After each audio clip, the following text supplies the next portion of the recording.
So we're going to come around with a microphone. If you want to designate one person at your table to share one of our ideas, one of the ideas that y'all came up with in your conversations, we are going to go a little bit quicker just so that we can get back on track with the time. And so we're going to start right over here with the gentleman that just received the microphone. We're going to start right here. Sure, just Attention, right please. here. Go ahead. Hi, everybody. I'm Chris Corpus from Dallas Zoo. Oh, sure. Yes, I will stand. We did not have an idea. To be honest, as we were thinking about this, I was like, I look to the experts to kind of give us guidance on what my organization and other organizations like mine should be doing. We focus from the zoo perspective on our neighborhood and what can we do with the Cedar Creek system and the waterways around us. But trying to think about how to impact on a larger scale, I look to the city of Dallas, I look to the Council of Governments to kind of try to give us direction and then follow that. So unfortunately, I don't have like a new great idea to add to it, but much appreciation to those who are Do you creating have a the... particular concern? Do I have a particular concern? I mean, always about water quality and, we have projects for trying to help protect native mussels and endangered species within our creek systems. And so that's always a big important piece for us. Great, great. Thank you so much for sharing that idea. We're going to come right around to the next table. Who's here? Any takers at this table? James. Thank you, David. So we talked a little bit about the concerns, and I think we agreed too. We have folks like Sue that are concentrating on this at the Council of Governments, helping cities that may not be able to position to help themselves, and also just sort of building on that a little bit as well. We talked about riparian areas, and from a nature conservancy perspective, a moment of personal privilege too, engaging in nature-based solutions to look at water quality, supply, and repairing riparian issues or conserving riparian issues too. And I know TNC is working with the Texas Water Development Board too, right, on a manual. They are working with TNC and Freese and Nichols on a manual of nature-based solutions. There's one other little wrinkle is way back when, remember I said water rights were in the mix as well, and it's a finite solution. Well, way back when they adjudicated the water rights, they were looking at municipal, agricultural, and commercial water uses. No in-stream water rights. So your freshwater mussels, the other biota that do rely on ongoing in-stream flows are out of that mix. And I think there's been a reticence to open up the water rights discussion because everybody will show up with their hand out. But that is a challenge, is that we do have unmet needs in the official equations. Yeah. A friend once asked me, what's his child could do to make sure you always have a secure future? And I said, have them become a water rights attorney. They will never lack for work the rest of their lives. Who's going to speak over here? Melanie. I'll start, but I'm going to hand it to my colleagues here in a second. We, based upon, are you asking me to stand up? Yep, I am. Okay. Based upon the comment that once an area is graded, that it's down to 2 to 3% of infiltration capacity.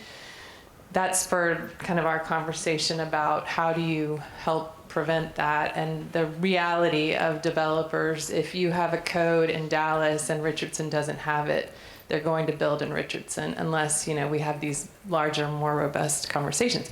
And then I would just like to point to Fort Worth and then what you said about Oregon. So can y'all repeat that? Well, I was commenting, I've spent much of my adult life in Oregon, and the city of Eugene, for instance, has built into their code that there are spaces within neighborhoods along riparian corridors that they don't allow to be developed. And they're a combination of parks and also a place for water drainage throughout the neighborhood. And that's just a natural part of the way they build. And it's beautiful. I stayed with my in-laws there not too long ago. And there's a space right behind their house in the development that's green, has a creek running through it, and I heard this beautiful sound of crickets and frogs all night to go to sleep to. And it keeps the neighborhoods from flooding too. And so I would hope more communities would think about installing those kind of practices. Yeah, And yeah. just you want to say the second or the first part of that about how it's hard to enforce code on an actual lot? Yeah, and we were talking about, once a housing development is built, one of the things we're looking at are cumulative impacts of increasing that impervious surface over time. So you build a house, but then you put in a pool, and maybe, a deck around that pool, and a porch, and a shed. And all of a sudden your impervious cover has gone from maybe 40, 50% of that lot to 80%. And when the challenge is about enforcing against that from a municipal perspective is there's no permit to pool to add to my porch. And so I think the best solution overall is preserving that green space within that development at the time of development. Because we're always going to face challenges after the fact. There's equity challenges in preventing things like accessory dwelling units from being built. These are places where aging parents can age in place. They're areas that people can rent out so they can continue to afford their home. So, it's thinking about these things from a very holistic perspective, but it always comes back to the nature-based solutions. Thank y'all so much for sharing that. Okay, Thank you, we've got Brandon. about 2 minutes Yep. to report out for all the rest of the tables. So if you could just make it Somebody at this succinct, table? we'll just keep on with our program today. Anybody want to report out from this table? Please stand, yeah. Sure. Yeah, we didn't have any scintillating ideas either. Unfortunately, we did talk about some similar things to the other groups. We think that it's very challenging for cities, especially smaller cities. There are a lot of pressures for them to. I do a lot of reviews for downstream assessments for municipalities, and the amount of pressure that people get from developers to, oh, just give me a variance on this, give me a variance on that.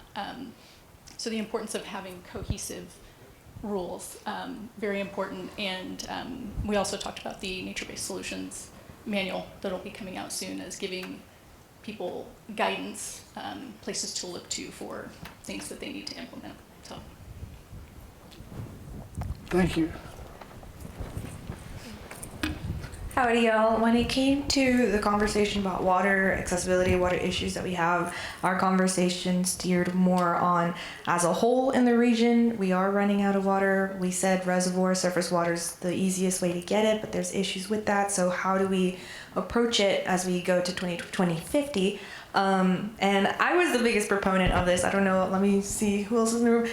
How many of you are familiar with John Bunker Sands Wetland Center? Whoa, okay. And so it's not just a beautiful wetland environment for local habitat, migratory birds or anything like that.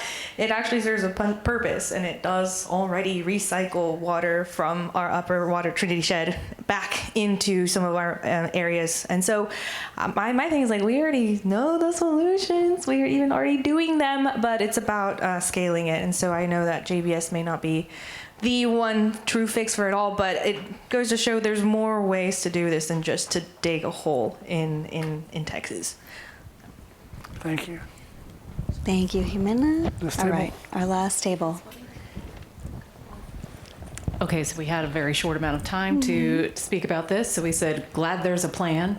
Data centers pulling water resources, impacting the smaller cities in our region, not just the large one, but the impact on the smaller ones, and how we can maybe take some lessons from other countries, Denmark, and then ending it up on just thinking about the downstream impact of water when it's built in a gray environment and how it can drill down to the lower portion of that basin.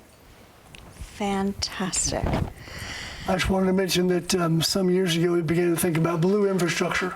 We always heard about green infrastructure and gray infrastructure. Coined a term years ago, blue, green, gray. That the blue infrastructure to me always has to come first. So water is one thing we all have to have all the time. We're going to move on here real quickly. Appreciate everybody's helping us stay on schedule.